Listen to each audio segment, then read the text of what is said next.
안녕하세요, 하니크입니다. 오늘 영상은 한의사에 대한 적나라한 이야기를 좀 해보고자 해요. 왜 이 영상을 준비했냐면요.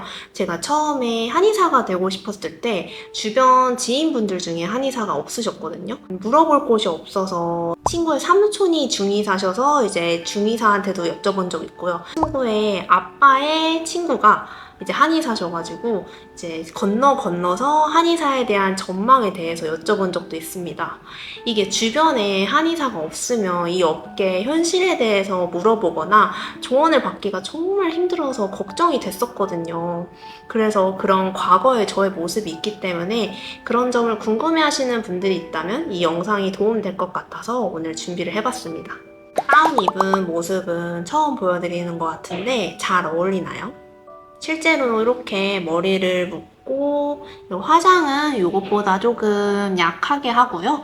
그리고 이렇게 가운을 입고 사실 이 안에는 스크럽복이란 것도 입거든요. 근데 오늘은 생략을 하고 왔습니다. 한의대나 한의전을 졸업하면 진로가 어떻게 되는지 궁금해 하시는 분들도 있을 텐데요.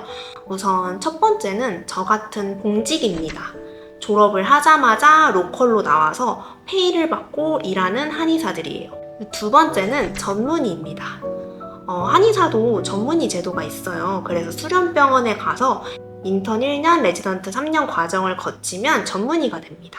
재활의학과 전문의도 있고요. 신국과 전문의도 있고 안, 이비, 비누, 피부과 전문의도 있습니다. 여러 가지 전문의들이 있으니까요. 그런 과정을 원해서 수련하는 친구들도 많습니다. 그리고 세 번째는 공중보건의입니다. 군복무를 대체하기 위해서 공보위를 가고요. 공보위를 가게 되면 3년 과정으로 이제 지방에 발령이 나서 그 지역의 보건의료를 전담하게 됩니다. 네 번째는 연구직입니다. 공부를 더 해서 연구원이 되는 방법도 있습니다.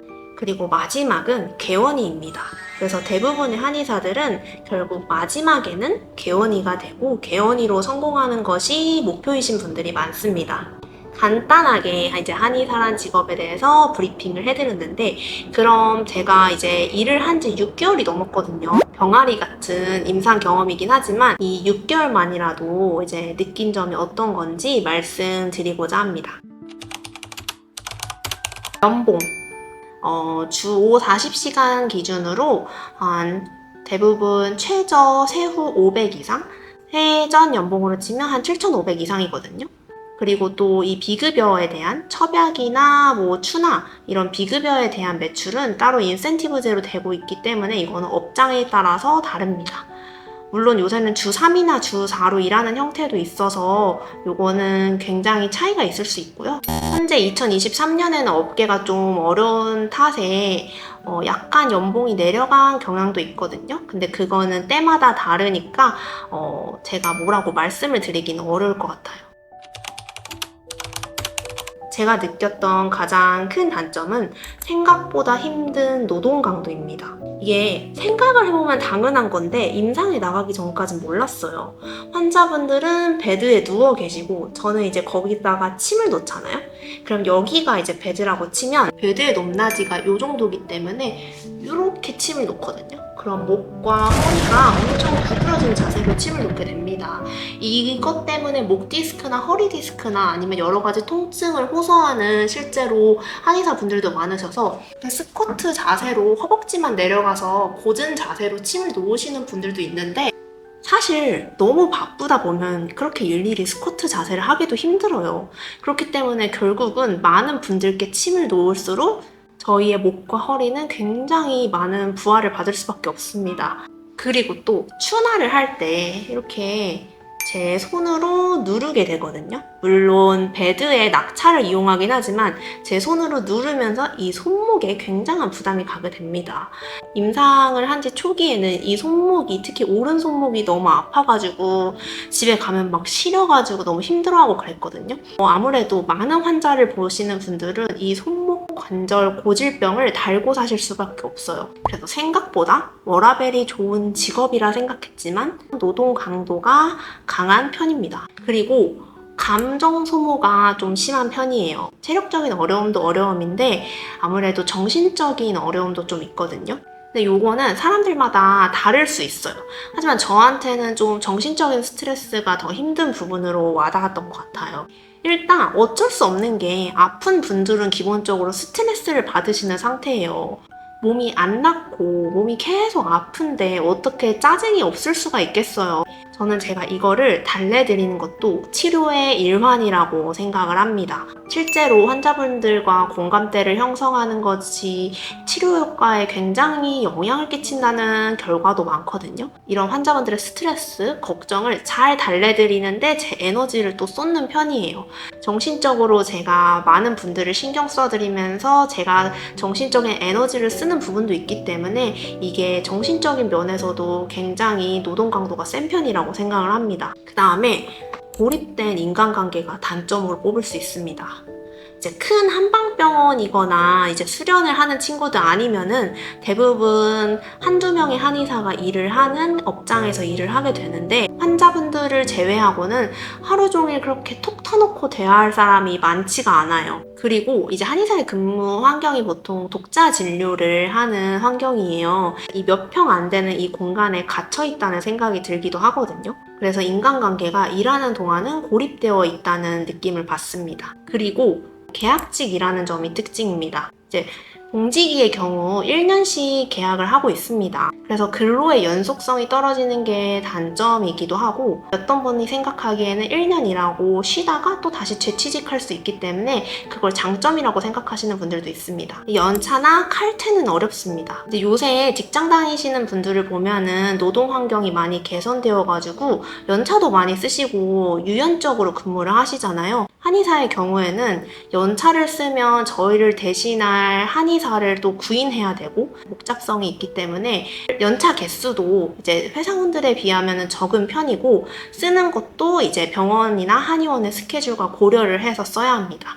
이제 칼퇴근의 경우는 제가 치료가 끝났어도 이제 환자분들은 물리치료나 다른 처치가 진행 중이에요. 어떤 일이 생길 수도 있기 때문에 환자분들이 다 나갈 때까지는 퇴근을 잘 못하고 그러다 보니 조금씩 퇴근 시간이 밀리는 일이 있어서 칼퇴는 좀 어렵습니다. 마지막 단점은 제 또래 여자 한의사한테만 해당될 수 있는데요. 젊음이 장점이 되지는 않는다는 점입니다. 가끔 이렇게 가운을 입고 있지 않을 때도 있어요. 스크럽복이라고 실내에서 활동하기 좋은 옷을 입고 있는데 사실 그걸 입으면 직원분들과 구분이 안 되거든요. 좀 어려 보인다고 저에 대한 신뢰를 많이 갖지 못하는 분들이 좀 계세요. 근데 그럴 때마다 좀 속상하긴 한데 어떡하겠습니까? 그래서 좀 이렇게 머리를 묶는 것도 나이 들어 보이기 위함도 있고요. 어쩔 수 없는 부분이니까 다른 부분에서 좀 장점을 개발하려고 노력하고 있습니다. 장점은 그럼에도 불구하고 한의사는 좋습니다. 저는 이제 한의사가 되기 위해서는 4년이나 6년 정도의 시간과 비용이 들지만 그럼에도 불구하고 사회초년생으로서는 높은 연봉을 받는다고 생각을 해요. 이건 사람의 기준에 따라 다른 부분이지만 제 입장에서는 사회초년생이 받는 연봉으로서는 높다고 생각합니다. 그래서 들인 시간과 노력에 대한 기회비용은 충분히 금방 뽑을 수 있다는 생각을 합니다. 그리고 분명한 신분이 있다는 점이 굉장한 장점이라고 생각합니다. 이제 제 직업이 한의사라고 소개했을 때 싫어하시는 분은 아직 본 적이 없거든요. 인터넷상에서는 가끔 까일 수도 있지만 현실 세계에서는 제 면전 앞에서 한의사라는 직업에 대해 비하하거나 싫어하시는 분은 본 적이 없습니다. 그래서 저도 분명하게 저에 대해서 소개를 드릴 수 있고 대부분의 분들이 제 직업에 대한 궁금증을 가지시거든요. 이런 점은 정말 제가 살아가면서 장점이라고 생각을 해요. 아직 임상 경험이 짧지만 그래도 흔히 로컬에서 볼 수 있는 질환들은 많이 벌써 봤거든요. 그러다 보니 가족이나 친구가 어디 아프다고 했을 때 간단하게 설명을 해주거나 아니면 가족들한테 약을 처방할 수도 있어서 온 가족의 주치, 제 주변 친구들의 주치의가 될 수 있다는 점이 정말 좋은 장점이라고 생각합니다. 그리고 요거는 의외일 수도 있는데 퇴사가 쉽다는 점이에요. 본인 스스로 워라밸을 챙기고 싶다면은 퇴사를 하고 좀 한참 쉬다가 언제든지 다시 구직을 할 수 있다는 점이 저는 굉장한 장점이라고 생각을 해요. 그래서 막 젊은 원장님들 보시면은 퇴사하시고 해외여행 몇 달 동안 다녀오시다가 다시 취직하셔서 일하시고 이러시는 분들 많으시거든요. 특히 여자 선배님들의 경우에는 육아 때는 잠시 쉬시다가 다시 한의사로 복귀하시는 경우도 많이 있으신 것 같아서 이건 정말 큰 장점이라고 생각합니다. 이 영상을 올렸을 때 한의사는 망할 직업이다 이런 댓글이 달릴 수도 있다는 거 알고 있는데요.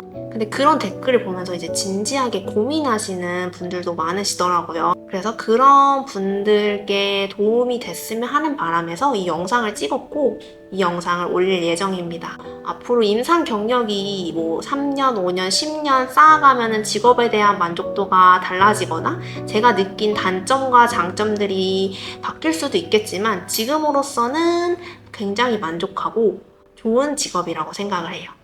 그래서 나중에 바뀌게 된다면 또 영상을 찍어 올리겠습니다. 오늘도 영상 시청해주셔서 감사하고 혹시 더 궁금한 점이 있다면 댓글로 남겨주세요. 안녕!